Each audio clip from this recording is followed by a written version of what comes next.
भारत का बांग्लादेश पर भीषण अटैक, राफेल में बरसाया अपना कहर, 2 मिनट में किया नाश्ते नाबूद। जी हां दोस्तों, अभी अभी इंटरनेशनल मीडिया से जो खबर निकलकर सामने आई है उसने पूरे साउथ एशिया में भूचाल ला दिया है। वो भारत जिसे अब तक संयम, शांति और कूटनीति का चेहरा माना जाता था, आज उसी भारत ने ऐसा कदम उठा लिया है कि ढाका से लेकर बीजिंग और वॉशिंगटन तक सबके कान खड़े हो गए हैं। ये कोई मामूली सीमा झड़प नहीं है, ये कोई रूटीन मिलिट्री मूवमेंट नहीं है, बल्कि ये भारत का अब तक का सबसे कड़ा, सबसे सीधा और सबसे साफ संदेश है। पिछले कई दिनों से बांग्लादेश की सड़कों पर जो आग लगी हुई थी, उसकी लपटें अब सिर्फ ढाका तक सीमित नहीं थी। मंदिरों पर हमले, हिंदू बस्तियों में तोड़फोड़, खुलेआम भारत विरोधी नारे, भारतीय झंडे जलाने की घटनाएं और सबसे खतरनाक बात, भारतीय दूतावास पर हमला। दोस्तों, दूतावास पर हमला सिर्फ पत्थर फेंकना नहीं होता, वह किसी देश की संप्रभुता पर सीधा वार होता है। और जब यह वार हुआ, उसी पल भारत ने तय कर लिया था कि अब बात बयान तक सीमित नहीं रहेगी। बांग्लादेश के कट्टरपंथी गुटों को शायद यह गलतफहमी हो गई थी कि भारत सिर्फ नोट वर्बल देगा, संयुक्त राष्ट्र में बात रखेगा और फिर शांत बैठ जाएगा। उन्हें लगा कि नया भारत भी पुराने भारत की तरह सिर्फ सहन करेगा, लेकिन वे भूल गए थे कि यह वही भारत है जिसने सर्जिकल स्ट्राइक की थी, जिसने एयर स्ट्राइक करके दुनिया को चौंका दिया था और जिसने साफ कर दिया था कि अब देश विद्रोही और अराजकता का जवाब घर में घुसकर दिया जाएगा। सूत्रों के मुताबिक जैसे ही भारतीय दूतावास पर हमला हुआ, उसी रात दिल्ली में हाई लेवल मीटिंग शुरू हो गई।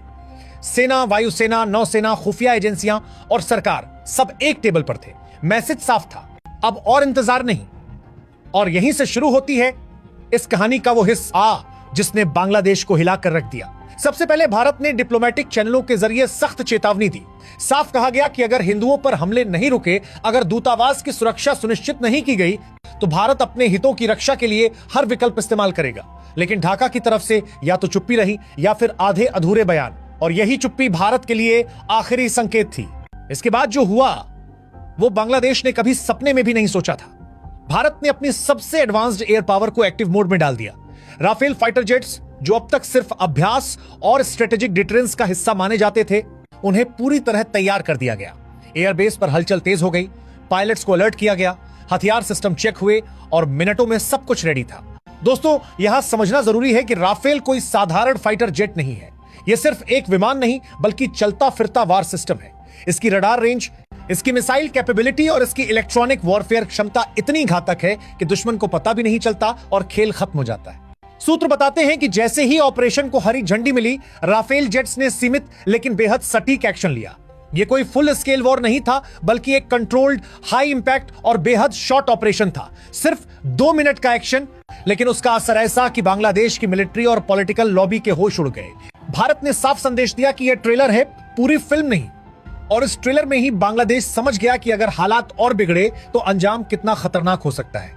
इसी के साथ भारत ने चिकन नेक कॉरिडोर पर पूरी तरह फुल कंट्रोल ले लिया। यह वही इलाका है जिसे लेकर बांग्लादेश के कुछ नेता लगातार बयानबाजी कर रहे थे। कोई इसे काटने की बात कर रहा था, कोई नॉर्थ ईस्ट को अलग थलग करने की धमकी दे रहा था। लेकिन अब हालात यह हैं कि उस पूरे इलाके में मल्टी लेयर सिक्योरिटी लगा दी गई है। जमीन पर सेना, आसमान में ड्रोन और इलेक्ट्रॉनिक सर्विलांस, तीनों स्तरों पर भारत ने कमान संभाल ली है। बीएसएफ को फ्री हैंड दे दिया गया है। साफ निर्देश है कि अब घुसपैठ को किसी भी हाल में बर्दाश्त नहीं किया जाएगा। ड्रोन मूवमेंट, संदिग्ध गतिविधि, भीड़ की हलचल, हर चीज रियल टाइम मॉनिटर हो रही है। और यह सब सिर्फ बॉर्डर तक सीमित नहीं है, हवा में भी हालात पूरी तरह बदल चुके हैं। भारतीय वायुसेना हाई अलर्ट पर है। फाइटर जेट्स की लगातार गश्त यह साफ बता रही है कि यह कोई सामान्य अभ्यास नहीं है। एयर डिफेंस सिस्टम पूरी तरह एक्टिव कर दिया गया है। मतलब साफ है, अगर किसी ने हवा से दुस्साहस करने की कोशिश की तो जवाब सेकंड्स में मिलेगा। समुद्र में भी भारत ने अपनी ताकत दिखा दी है। बंगाल की खाड़ी में नौसेना की मौजूदगी बढ़ा दी गई है। समुद्री रास्तों पर सख्त नजर रखी जा रही है। किसी भी बाहरी ताकत को पहले ही स्टेज पर रोकने की तैयारी है। जल, थल और नभ, तीनों मोर्चों पर भारत पूरी तरह तैयार है। इस पूरे एक्शन का असर अब बांग्लादेश के अंदर साफ दिखने लगा है। ढाका में हड़कंप मच चुका है। सरकार की इमरजेंसी मीटिंग्स हो रही हैं। सेना और खुफिया एजेंसियां अलर्ट मोड में हैं। सबसे बड़ा सवाल वहां यह उठ रहा है कि क्या हालात अब सरकार के कंट्रोल से बाहर हो चुके हैं।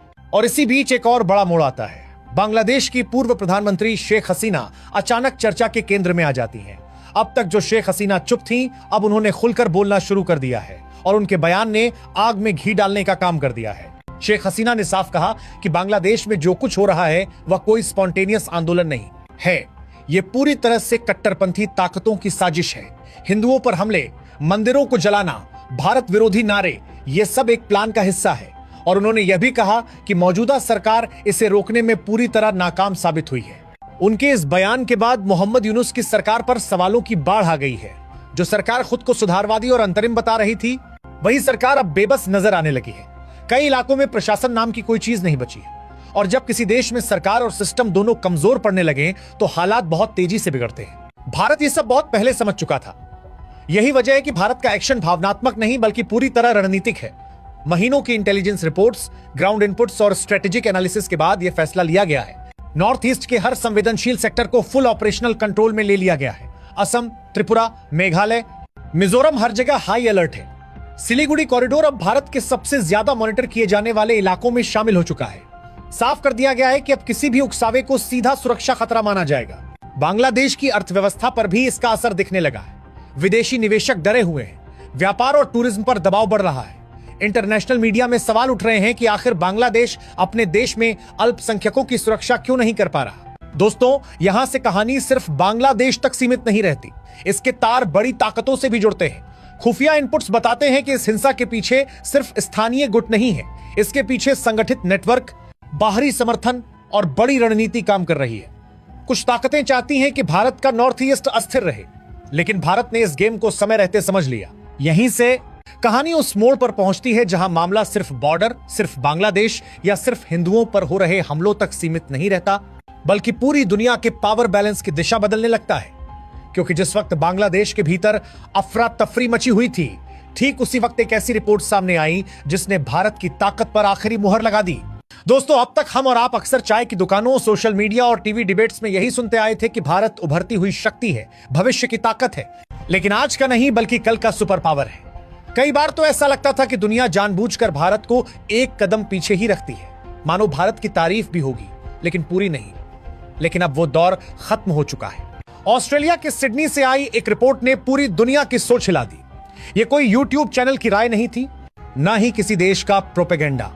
ये एशिया की ताकत को नापने वाली सबसे भरोसेमंद रिपोर्ट मानी जाती है। नाम है एशिया पावर इंडेक्स 2025। जैसे ही ये रिपोर्ट बाहर आई, अमेरिका के पेंटागन से लेकर चीन के सत्ता गलियारों तक खलबली मच गई।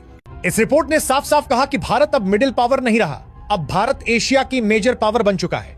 मतलब अब भारत सिर्फ सुनने वाला देश नहीं है, अब भारत वो देश है जिसकी बात को नजरअंदाज करना किसी के लिए भी भारी पड़ सकता है। अब जरा इसे आसान भाषा में समझते हैं। सालों तक एशिया में एक ही कहानी चलती रही। अमेरिका नंबर 1, चीन नंबर 2 और बाकी सब बहुत पीछे। जापान को भी एक मजबूत लेकिन सीमित ताकत माना जाता था। भारत को बस एक बड़ा बाजार समझा जाता था। लेकिन 2025 में पहली बार इस कहानी में बड़ा ट्विस्ट आया। इस इंडेक्स में भारत ने 40 का आंकड़ा पार कर लिया। यह वही जादुई लाइन है जिसे पार करने के बाद किसी देश को मेजर पावर माना जाता है। और सबसे बड़ी बात यह रही कि भारत ने जापान को पीछे छोड़ दिया। जापान जहां 38 के आसपास अटक गया, वहीं भारत सीधे तीसरे नंबर पर पहुंच गया। दोस्तों, यह सिर्फ एक रैंकिंग नहीं है, यह उस सोच पर करारा तमाचा है